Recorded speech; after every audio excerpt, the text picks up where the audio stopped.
할렐루야, 우리 주님을 찬송합니다. 저는 비록 감기에 시방 조금 시달리고 있지만 여러분들 모두 건강하시기 바랍니다. 2023년 10월 24일 화요일 하나님 말씀 공부하겠습니다. 요한복음 4장에서 6장의 말씀을 읽는 날로 하겠습니다. 오늘 그 말씀 요한복음 5장에 38년이나 병으로 시달린 그 중환자가 주님께서 말씀하심으로 그 병이 고쳐지는 기적이 기록되어 있습니다. 와, 38년이나 세상에 그 병에 걸려서 힘든 세월을 보내기 얼마나 힘들었을까요? 이 일이 있을 때는 유대인의 명절이었다고 합니다. 유대인의 명절이라 하면 유월절이나 초막절 같은 그런 절기입니다. 절기는 일주일씩 지속되었는데 이날은 특히 안식일이었습니다. 예수님이 그날 예루살렘 양문 곁에 베데스다라는 못에 방문하셨는데 그곳에서 38년 된 병자를 치료하시는 것입니다. 예루살렘 성벽에는 문이 여러 개가 있었습니다. 한국에 남대문, 동대문 있듯이 예루살렘 성벽에는 굉장히 많은 문들이 있었습니다. 어문, 양문 등 짐승들의 이름을 딴 문도 있었는데 그 양문 곁에 베데스다라는 연못이 있었습니다. 베데스다, 자비의 연못이란 뜻입니다. 자비의 샘. 그리고 거기에 행각이 5 있었습니다. 솔로몬 때에는 솔로몬 행각을 지었다고 했던 것처럼 이 역시 유서 깊은 행각이었을 것입니다. 그곳에 많은 환자들이 누워 있었습니다. 왜 환자들이 그 5 행각에 흩어져 누워 있었을까요? 그들은 그 역사가 서려 있고 전통적인 곳에서 혹 자기 병을 치료받을 것을 기대하며 기다리고 있었습니다. 연못에 물이 동할 때, 연못에 물이 막 흔들릴 때 그때 들어가면 병이 낫는다는 것입니다. 언제 물이 동하나? 언제 물이 움직이냐? 그것은 천사가 가끔 한 번씩 물을 휘젓는데 그때 제일 먼저 연못에 들어가는 사람은 어떤 병에 걸렸든지 치료된다는 전설이 있었던 것입니다. 우리가 병들면 지푸라기라도 잡으려는 그런 심리가 있잖아요. 그래서 혹시 병이 나을까 싶어서 각색 병에 걸린 사람들이 그 5 행각에 흩어져 누워 있었던 것입니다. 그런데 예수님은 안식일인 그날 다른 곳에 가지 않으시고 그 병자들이 누워 있는 곳에 주님이 가셨습니다. 주님은 안식일을 지키시는 방식이 그 당시의 유대인들하고 다르셨습니다. 그곳에서 주님은 불쌍하고 가장 심각한 병을 가지고 고통스러워하는 환자를 찾아서 그 환자에게 느닷없이 질문을 합니다. 네가 낫고자 하느냐? 여러분, 그 환자의 입장에서 한번 생각해 보십시오.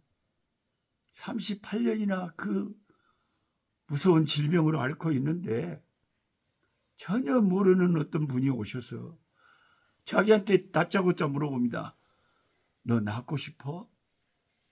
네 병 낫고 싶어? 나도 주님이 나한테 이런 것 좀 물어봤으면 좋겠어. 네가 낫고 싶냐고 주님 물어보는 것은 이건 기적이 일어날 일이에요. 주님이 원하시면 능치 못한 일이 주님 없으신가? 병이 오래된 사람이 주님의 관심사가 된 것이 은혜롭지 않습니까? 일반적으로 세상 의사들은 오래된 환자들의 경우에는 가망성이 별로 없다고 생각합니다. 그러나 주님은 오래 병으로 고생한 사람에게 기적을 베풀어 주시기를 원하셨습니다. 너무 오랜 세월 질병으로 고생한 것을 불쌍하게 보신 것이죠. 그렇다고 오늘 본문 성경을 자세히 읽어보면 거기 5 행각에 누워있는 모든 환자들을 다 고쳐주셨다는 말씀은 없습니다.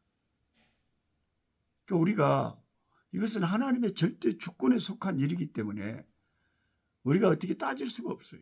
하나님 왜 내 병은 안 고쳐주고 저 집사님의 병만 고쳐주십니까? 아니, 똑같이 죽을 병에 걸렸는데 어떤 분은 살아나고 어떤 분은 죽습니다. 그것을 우리 인간이 어떻게 정할 수 있겠어요? 우리의 생사화복을 하나님이 주관하시기 때문에 그건 하나님의 절대 주권에 우리는 맡길 수밖에 없는 것이죠. 네가 낫고자 하느냐? 이 질문은 겉으로는 단순한 질문 같아요. 아니, 낫기를 원하지 않으면 그곳에 가서 못 올라 누워 있겠습니까? 낫기를 원하게 시방 거기 가서 누워 있는 거 아닙니까? 왜 당연한 말을 주님 물어볼까요? 네? 주님은 불필요하고 쓸데없는 말씀을 하시는 분이 결코 아닙니다. 그런데 왜 그 환자에게 너 낫고 싶어? 물어보나 마나 한 질문을 하셨을까요? 주님은 사람들의 심리를 다 아십니다. 너무 오랫동안 이곳에 소망 없이 누워 있었지만 병이 낫지를 않았어요. 이럴 때 가장 큰 문제가 뭐냐면 치료에 대한 소망을, 희망을 자기 스스로 잃어버린다는 거죠. 아이고, 나는 죽을랑갑네. 나는 안 된단께? 이렇게 자기 마음에서부터 완전히 포기를 해버린 거죠. 수많은 세월 속에서 나는 안 낫네, 나는 안 되네, 38년을 이러고 사네, 아무것도 소용이 없네, 안 되네 하는 음성이 자기 마음속 깊이 메아려쳐 온 것이죠. 불신이 축적되는 것입니다.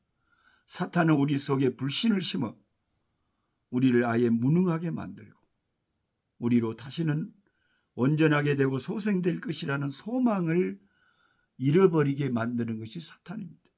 이것이 아주 심각한 문제인 거죠. 소망을 잃어버리는 것, 희망을 잃어버리는 것. 그러나 주님은 우리를 항상 소망을 품게 이끄십니다.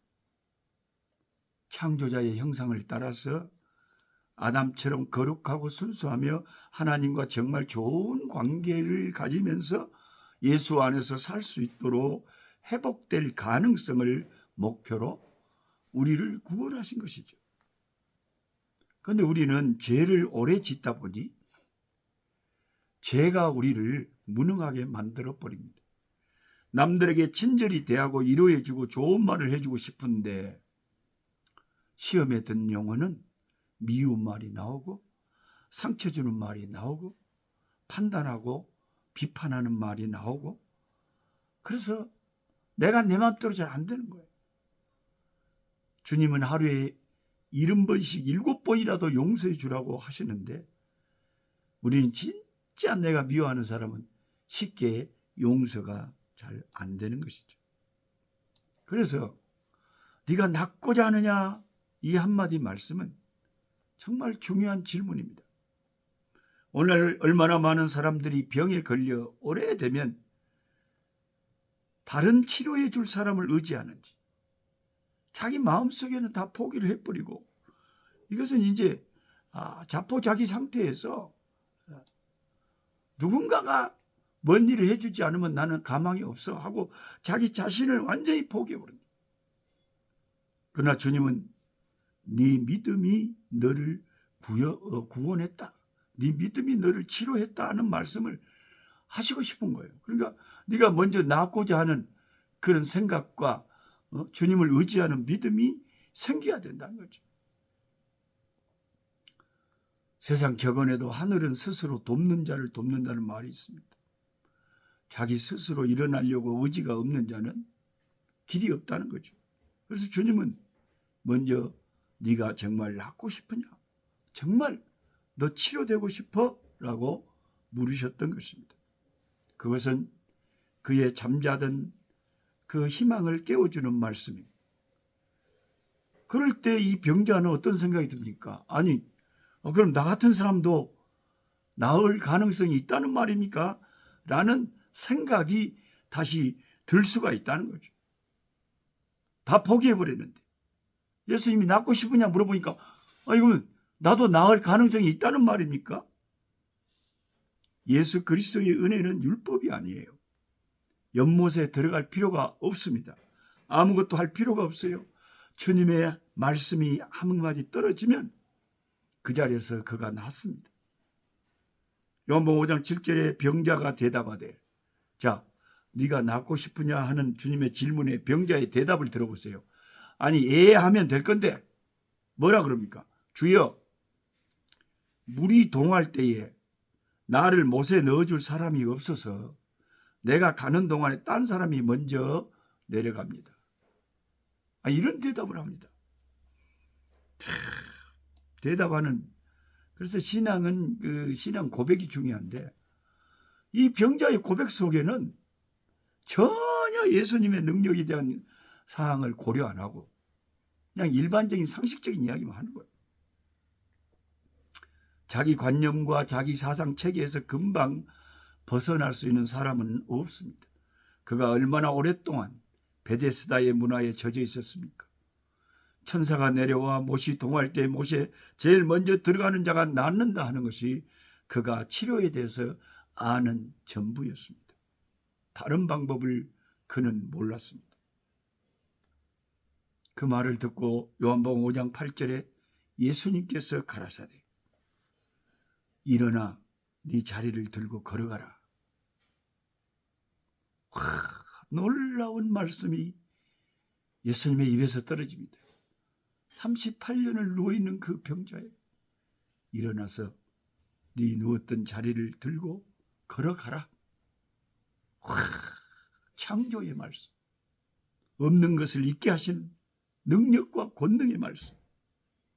예수님이 그에게 명령하시니 그가 갑자기 벌떡 일어나가지고 자기 자리를 들고 걸어가면서 춤을 추고 환호성을 지르고, 거기 있는 환자들이 얼마나 놀랐겠습니까?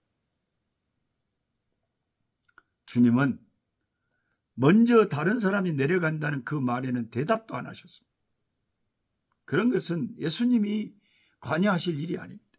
다만 일어나 네 자리를 들고 걸어가라고 한마디 하십니다. 이것은 천지 만물을 창조하신 창조주의 능력을 가지신 주님만이 하실 수 있는 놀라운 일입니다. 우리가 예수님의 입에서 나온 말씀을 듣고 그 예수님의 말씀을 아멘으로 받아들일 때 우리의 삶에 기적이 일어나는 것입니다. 할렐루야.